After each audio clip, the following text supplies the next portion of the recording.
So the 49ers, they have a quest for 6. They have quarterback drama. They have leaks.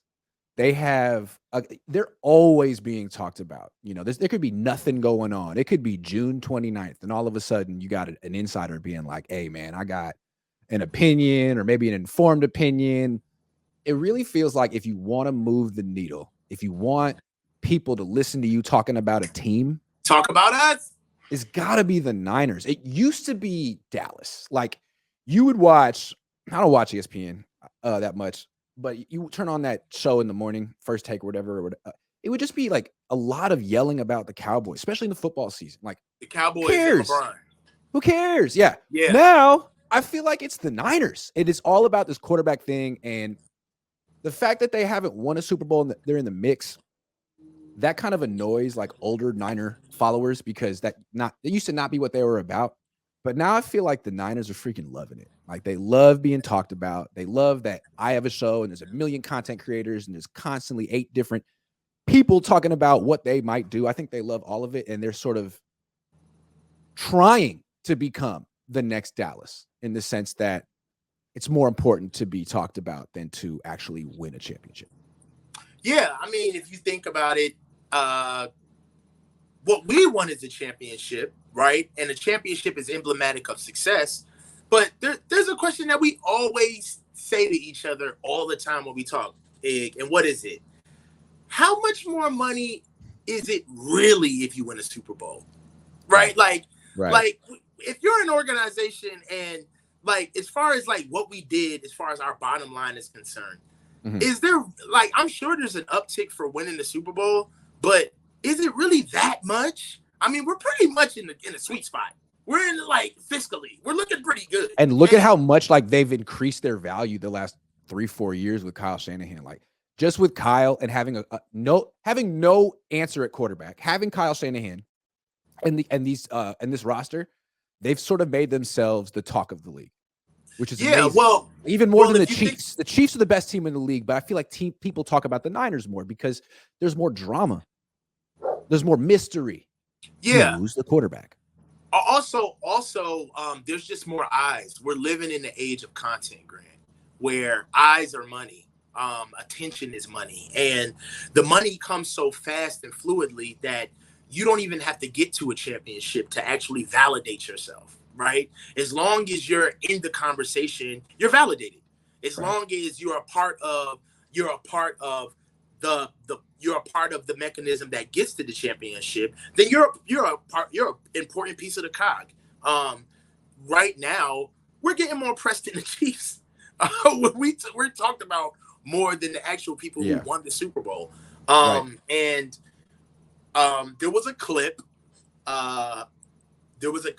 From Chris Long interviewing Jason Kelce about if the 49ers was a true rivalry, if we had actually set a rivalry between us. And Jason Kelce tried to be diplomatic in saying that, you know, hey, it sucks to go down the way that they went down. And obviously I would have felt the same way.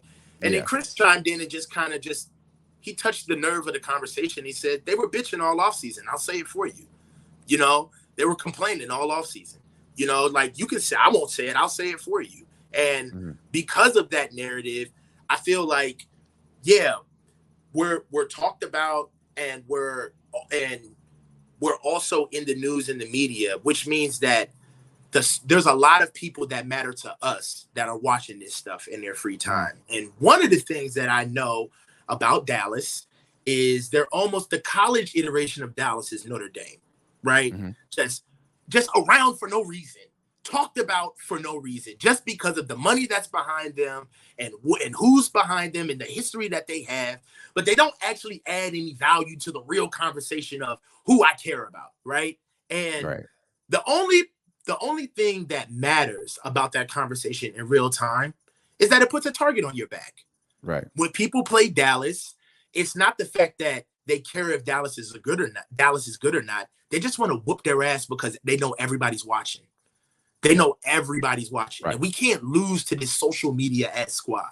We can't lose to them. They have all of these narratives going in and out of their camp, and they get way too much media. They get way more media coverage than they deserve. Yes. Way more media coverage than they deserve. And they if we get beat talked them, about, then and they were on the map. Yep. Yeah. And then also, let's be real. Dallas gets another thing that people hate about Dallas is that they get talked about, but there's no real consequences. It's like Dallas could just lose again, and they're still going to be in the conversation. And what's going to be crazy about that is that the only difference between them and us is that we think that we're way farther away from them because we're one game out of it. But all we have to do is not make the playoffs, and we're right in their situation. Dallas everyone's laughing at the 49ers the way they laugh at Dallas. Everyone laughs at Dallas, right? That was a joke. They're a joke. They're a straight up joke. Even though they're like a legitimately really good team and they could win the NFC this year. They really could. But until they do, people laugh at them.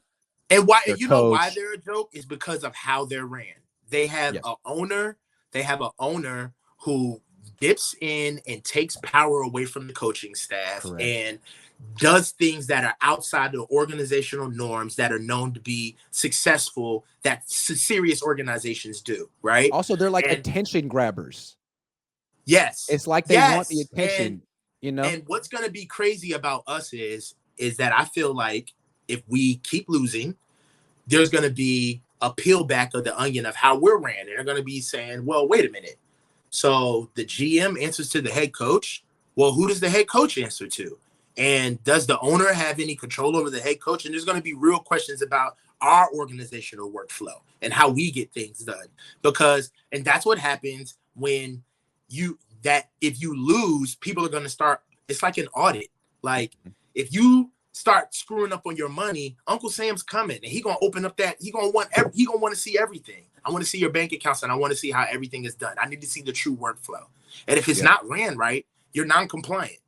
Yeah. So right now, for what we've done with our quarterback at 3 picks, we're not compliant and we're kind of cooking the books, honestly.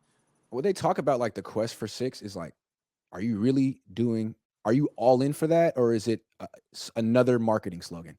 Is it another thing to get fans to buy season tickets and to be all in and to be, on board with this money-making venture? That's kind of what it feels like. It feels like the Niners are, when Parag Marathe called the previous regime a lemonade stand, despite 5 Super Bowl victories, that to me tells you what the Yorks value. They're like, yeah, Eddie got 5 Super Bowls, but he never got a stadium. He never got a stadium. I mean, look at what the franchise was valued at. Like, even without 1 Super Bowl, we're now worth more than $5 billion, and we think we're some type of, Silicon Valley titan. Like, no, you're not.